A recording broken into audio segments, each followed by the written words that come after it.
Middle अर्थ के fans ने यह थ्योरी कई बार पूछी है कि क्या हो अगर मिडिल अर्थ के सुपर पावर बीइंग्स फ्रोडो की जगह पे वो वन रिंग ले लेते। मूवीवर्स सीरीज 5 पर आज हम एक ऐसी ही थ्योरी के बारे में बात करेंगे कि क्या होता अगर फ्रोडो की जगह पर गैंडोल्फ वो वन रिंग ले लेता। इस थ्योरी की कहानी शुरू होती है बैगन से, जहाँ पर पिछले कई सालों से गैंडोल्फ को बिल्बो पे शक होता है कि उसके पास एक मैजिकल रिंग है। शुरुआत में गैंडोल्फ को लगता है कि वो रिंग ऑफ पावर्स में से एक है, लेकिन जब फाइनली बिल्बो गैंडोल्फ को वो रिंग देता है तो गैंडोल्फ उस पर रिसर्च करना शुरू करता है और वो ये रिंग फ्रोडो को देता है और उसे बोलता है कि वो उस रिंग को ना यूज करे जब तक गैंडोल्फ वापस नहीं आता। जिसके बाद गैंडोल्फ गोंडोर में मिनास तिरिथ पहुंचता है और वहां पर इसिल्डूर की लाइब्रेरी में जाके उस रिंग के बारे में जानने की कोशिश करता है। वहां पर कई हिस्ट्री की बुक्स से गैंडोल्फ को पता लगता है कि यह रिंग और कोई नहीं बल्कि सौरोन की द वन रिंग है, जो सभी पावर ऑफ रिंग्स की मास्टर है। और गैंडोल्फ तुरंत मिनास तिरिथ से निकल जाता है। जब गैंडोल्फ रास्ते में होता है तो उसे एल्फ से पता लगता है कि एरागोन ने गोलम को कैप्चर कर लिया है। जिसके बाद गैंडोल्फ पहले मार्कवुड में जाता है ताकि वो गोलम को इंटेरोगेट कर सके। यहाँ पर जब वो गोलम को देखता है तब उसे अंदाजा होता है कि ये रिंग कितनी ज्यादा पावरफुल है। जिसके बाद तुरंत वो शायर के लिए निकल जाता है। इसके बाद अप्रैल 12, 2318 में गैंडोल्फ शायर पहुंचता है। अब यहाँ पर बुक्स के अकॉर्डिंग गैंडोल्फ वो रिंग फ्रोडो को देता है और उसे रिवेंडल जाने के लिए बोलता है, लेकिन क्योंकि एक थ्योरी वीडियो है इसलिए गैंडोल्फ यहाँ पर इस रिंग को खुद रख लेता है। एक्चुअल स्टोरी में गैंडोल्फ फ्रोडो को रिंग लेने से इसलिए मना करता है क्योंकि वो एक माया था और जब वो इस रिंग को वियर करेगा तो इस रिंग की पावर और ज्यादा बढ़ जाएगी और उसे डर था कि शायद वो एक डार्क लॉर्ड में कन्वर्ट हो जाएगा। लेकिन इस थ्योरी में वो रिंग को रिफ्यूज नहीं करता और रिंग को अपने पास रख लेता है। इस रिंग को यूज करके गैंडोल्फ सोरोन को हराना चाहता था और दूसरी ओर इस टाइम तक सोरोन को भी शायर और बैगिन के बारे में पता लग चुका था और उसने अपने नाज़गुल्स को बैगिन के लिए सेंड कर दिया था। गैंडोल्फ को भी इस खतरे का अंदाजा होता है, इसलिए वो रिंग को शायर से निकालना चाहता था। जिसके बाद वो मई 1 को शायर से निकल जाता है और ठीक 3 हफ्ते बाद गैंडोल्फ रिवेंडल पहुंचता है। यहाँ पर फ्रोडो और बाकी के हॉबिट्स इस जर्नी में गैंडोल्फ के साथ नहीं आते हैं और इस टाइम तक बाकी के फेलोशिप मेंबर्स भी रिवेंडल नहीं पहुंचते हैं। एक्चुअल में फेलोशिप के मेंबर्स 2 महीने तक रिवेंडल में रहे थे, इसलिए हम यहाँ पे मान सकते हैं कि गैंडोल्फ पहले 1 महीने तक रिवेंडल में अकेला रहता है और वो इस रिंग को बाकी सभी मिडिल अर्थ के बीइंग्स से छुपा के रखता है। इसके बाद गैंडोल्फ एलरोंड को इसके बारे में बताता है, जिसके बाद एलरोंड मिडिल अर्थ के बाकी हाउसेस को एक मीटिंग के लिए बुलाता है। इस 1 महीने में गैंडोल्फ रिंग से अट्रैक्ट हो चुका था और वो धीरे धीरे उसे अपने पास रखना चाहता था, लेकिन इस टाइम तक भी गैंडोल्फ ने इस रिंग को एक बार भी यूज नहीं करा था। इसके बाद काउंसिल के बाकी मेंबर्स भी रिवेंडल पहुंच जाते हैं और उनके बीच में एक मीटिंग होती है। यह मीटिंग ठीक वैसी ही होती है जैसे ओरिजिनल स्टोरी में हुई थी और यहाँ पर रिंग को ले जाने के लिए गैंडोल्फ अपना नाम देता है और यहाँ पर भी वो लोग रिंग को डिस्ट्रॉय करने के लिए मान जाते हैं और एक फेलोशिप की टीम बनती है। इसके बाद फेलोशिप के मेंबर्स के पास मोरेडोर जाने के लिए 2 रास्तों की चॉइस होती है, या तो वो साउथ का रास्ता लेकर गैप ऑफ रोहान को पास करते हुए मोरेडोर की तरफ जाएं या फिर वो नॉर्थ का रास्ता लेकर लोरियल के जंगलों से होकर मोरेडोर के लिए जाएं। लेकिन अगर वो लोरियल के जंगलों से जाएंगे तो उन्हें मार्कवुड से होकर गुजरना होगा और क्योंकि मार्कवुड में सोरोन की प्रेजेंस थी और अब भी उसकी आर्मी मार्कवुड में घूम रही थी, इसलिए उन्हें डर होता है कि शायद वहां पर उन्हें खतरा हो सकता है, इसलिए वो साउथ का रास्ता लेते हैं। इस थ्योरी में एक ट्विस्ट है। एक्चुअल स्टोरी में गैंडोल्फ को जब रिंग का पता लगता है तो वो सबसे पहले सोरोमन के पास जाता है, लेकिन इस थ्योरी में गैंडोल्फ अभी तक सोरोमन से नहीं मिला था और ऐसा इसलिए हुआ, बुक्स के अकॉर्डिंग गैंडोल्फ आइजनगार्ड तब जाता है जब रेडगेस्ट उसको सोरोमन का मैसेज देता है कि वो सोरोमन से आके मिले। लेकिन क्योंकि इस थ्योरी में इवेंट्स कुछ ज्यादा जल्दी होते हैं, इसलिए गैंडोल्फ एरियाडोर के पास को पहले ही क्रॉस कर देता है और रेडगेस्ट उससे मिल नहीं पाता, इसलिए उसे सोरोमन का मैसेज मिला ही नहीं था और यही रीजन था कि गैंडोल्फ सोरोमन से अभी तक नहीं मिला था। इस थ्योरी में फेलोशिप के मेंबर्स जब रिवेंडल से निकलते हैं तब रेडगेस्ट वहां पर पहुंचता है और वो भी फेलोशिप को ज्वाइन करता है और सोरोमन का मैसेज गैंडोल्फ को देता है। जिसके बाद गैंडोल्फ को सोरोमन पर विश्वास होता है कि शायद व्हाइट विजर्ड उनकी मदद करेगा और इसीलिए वो लोग साउथ का रास्ता चुनते हैं। इसके बाद फेलोशिप के मेंबर्स अपनी जर्नी को शुरू करते हैं। इस फेलोशिप के मेंबर्स को मैं गैंडोल्फ्स कंपनी कहकर बुलाऊंगा ताकि आप लोग कंफ्यूज ना हो और इसे एक्चुअल फेलोशिप से जोड़कर ना देखें। इस कंपनी में गैंडोल्फ, एरागोन और कुछ एल्फ सैनिक भी होते हैं। जैसा कि बुक्स में बताया गया है, एलरोंड और ग्लोरोफिंडेल रिवेंडल में ही रह जाते हैं। इसके अलावा इस कंपनी में एक मेन कैरेक्टर और भी मिसिंग होता है, बोरोमीर, क्योंकि अभी तक बोरोमीर रिवेंडल पहुंच पहुंच ही नहीं पाता, इसलिए गैंडोल्फ की कंपनी पहले ही रिवेंडल से डिपार्चर हो जाती है। इसके बाद गैंडोल्फ की कंपनी 1.5 महीने तक सफर करती है और फाइनली सितंबर के मिड में वो लोग आइजनगार्ड पहुंचते हैं। और यहीं पर इस थ्योरी में कहानी इंटरेस्टिंग बनती है, क्योंकि गैंडोल्फ वन रिंग से पोजेस हो चुका था, इसलिए उसे सोरोमन पर शक होने लगता है और वो उस रिंग को सोरोमन से छुपाने की कोशिश करता है। लेकिन यहाँ पर सोरोमन गैंडोल्फ से अकेले में बात करना चाहता था, जिसके बाद गैंडोल्फ की कंपनी गैंडोल्फ को छोड़ देती है और गैंडोल्फ सोरोमन के साथ ओरोथन के टावर में जाता है। और यहाँ पर सोरोमन गैंडोल्फ के सामने एक बड़ा सीक्रेट रिवील करता है और उसे सोरोन की फ्रेंडशिप ऑफर करता है ताकि वो लोग बाकी के मिडिल अर्थ को हरा सकें। गैंडोल्फ इस ऑफर को रिफ्यूज करता है और सोरोमन गैंडोल्फ पर अटैक करता है। यहाँ पर गैंडोल्फ सोरोमन से पावर्स में कमजोर होता है, इसलिए वो ना चाहते हुए भी पहली बार रिंग की पावर का इस्तेमाल करता है और वो रिंग पहनने के बाद गैंडोल्फ सोरोमन से ज्यादा पावरफुल हो जाता है और वो एक जोरदार अटैक सोरोमन पर करता है, जिससे सोरोमन मारा जाता है। और इसी के साथ वन रिंग का असर गैंडोल्फ पर और ज्यादा हो जाता है। यहीं पर गैंडोल्फ की कंपनी भी इस लड़ाई का शोर सुनती है और वो तुरंत उस टावर में आती है, जहाँ पर गैंडोल्फ उन्हें सारी कहानी एक्सप्लेन करता है। क्योंकि गैंडोल्फ की कंपनी ने साउथ का रास्ता इसलिए लिया था ताकि सोरोमन उनकी मदद करे और अब सोरोमन मर चुका था, तो वो अपना रास्ता चुनने के लिए कुछ दिन आइजनगार्ड में ही बिताते हैं। और यहीं पर एक इंटरेस्टिंग टाइमलाइन होने वाली थी। बुक्स के अकॉर्डिंग एक्चुअल स्टोरी में सितंबर के एंड में नाज़गुल्स सोरोमन के पास आने वाले थे ताकि वो सोरोमन से रिंग के बारे में पूछ सकें। यहाँ पर उन्हें सोरोमन नहीं मिलता, लेकिन उनका एनकाउंटर गैंडोल्फ की कंपनी के साथ होता है। यहाँ पर गैंडोल्फ की कंपनी नाज़गुल्स से ज्यादा पावरफुल दिख रही थी और वो उन्हें एक कॉम्बैट में आसानी से हरा सकते थे, लेकिन क्योंकि रिंग ने गैंडोल्फ पर असर कर दिया था, इसलिए वो नाज़गुल्स से लड़ाई नहीं करता, क्योंकि एक्चुअल में नाज़गुल्स रिंग की पावर के गुलाम होते हैं। और यहाँ पर रिंग गैंडोल्फ के पास थी, इसलिए वो उसकी पावर का यूज करता है और नाज़गुल्स को अपना सर्वेंट बना लेता है। लेकिन यहाँ पर एक इंटरनल डिबेट हो जाता है। एरागोन और बाकी के एल्फ्स इस फैसले से खुश नहीं थे, लेकिन फाइनली गैंडोल्फ उन्हें यकीन दिलाता है कि वो इस रिंग को सिर्फ एक बार यूज करेगा और नाज़गुल्स इस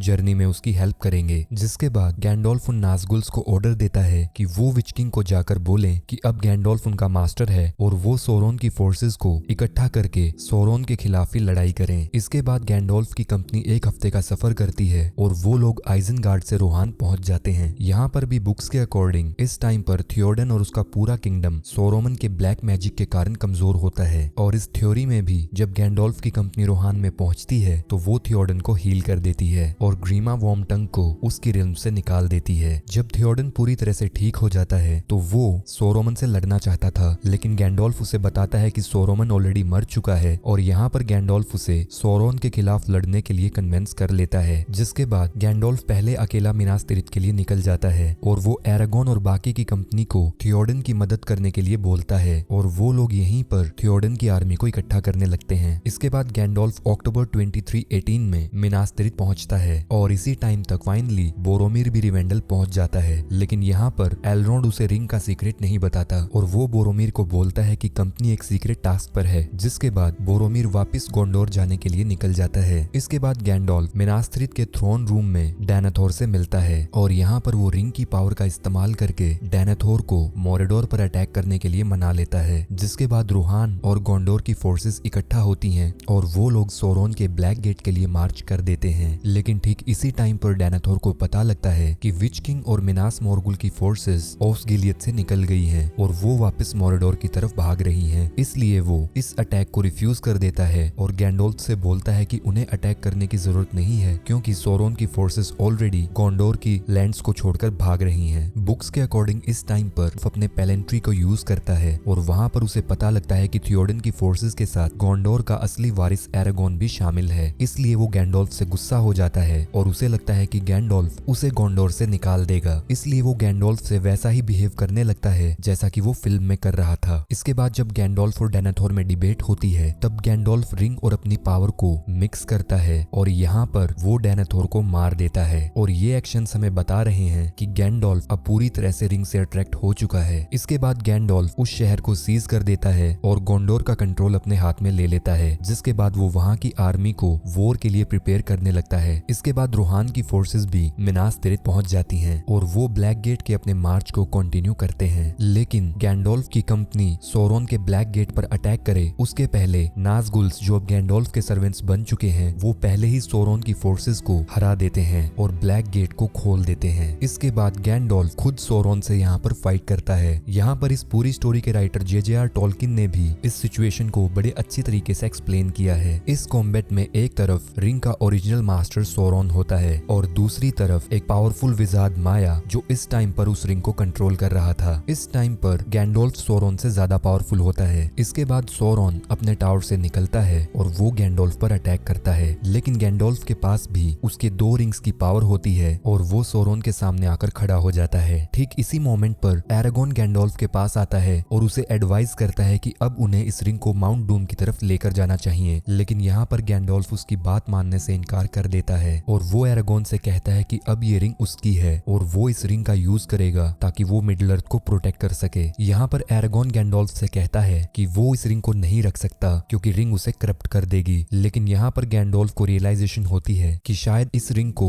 एरागोन खुद रखना चाहता है और वो एरागोन से गुस्सा हो जाता है और यहाँ पर गैंडोल्फ एरागोन को भी मार देता है, जिसके बाद गैंडोल्फ सोरोन को भी हरा देता है और सोरोन वहां से भाग जाता है। इसके बाद गैंडोल्फ को एरागोन के मरने का दुख होता है, लेकिन वो अपने मन को समझाता है कि एरागोन का मरना मिडिल अर्थ पर पीस लाने के लिए जरूरी था। जिसके बाद वो रोहान और मिनास तिरिथ की आर्मी को वापस उनकी रिल्म में भेज देता है। जिसके बाद मिडिल अर्थ पर एक पीसफुल टाइम आता है और वो सभी नाज़गुल्स को मिडिल अर्थ के अलग अलग हिस्सों में रहने के लिए बोलता है ताकि वो लोग मिडिल अर्थ पर नजर रखें और मिडिल अर्थ में पीस बनाए रखें। इसके बाद जे.जे.आर. टॉल्किन अपने एक लेटर में एक्सप्लेन करते हैं कि गैंडोल्फ शुरू में तो मिडिल अर्थ में पीस ला देता है, लेकिन टाइम के गुजरने के साथ साथ वो खुद सोरोन से भी एक बुरा डार्क लॉर्ड बन जाता है। वो हमेशा चीजों को ठीक करने की कोशिश करता था, लेकिन वो चीजों को हमेशा अपने तरीके से ठीक रखना चाहता था। इसके बाद गैंडोल्फ जब एक टाइम पर मिनास तिरिथ में होता है तब बोरोमिर वहां पर पहुंचता है। वो गैंडोल्फ से अपने फादर और अपने भाई के बारे में पूछता है। इस पर गैंडोल्फ उसे बताता है कि उसका भाई फेरामीर अभी ओसगिलियथ को गार्ड कर रहा है और उसके फादर की डेथ हो चुकी है। यहाँ पर गैंडोल्फ उसे एक्सप्लेन करता है कि सोरोन ने उसके फादर को करप्ट कर दिया था और इसी वजह से उसका फादर मारा गया। जिसके बाद गैंडोल्फ उसे बताता है कि वो ज्यादा दिन तक मिनास तिरिथ में नहीं रह सकता, इसलिए वो बोरोमिर को वहाँ का किंग बनाता है और वो बोरोमिर को बताता है कि ड्यूनेडाइन की लाइन खत्म हो चुकी है। जिसके बाद गैंडोल्फ मिनास तिरिथ से निकल जाता है और धीरे धीरे वो एक डार्क लॉर्ड बन जाता है और यहीं पर इस थ्योरी की कहानी खत्म होती है। अगर आप लोगों को यह वीडियो अच्छी लगी तो make sure you hit the like button and subscribe to my channel. Thank you, take care.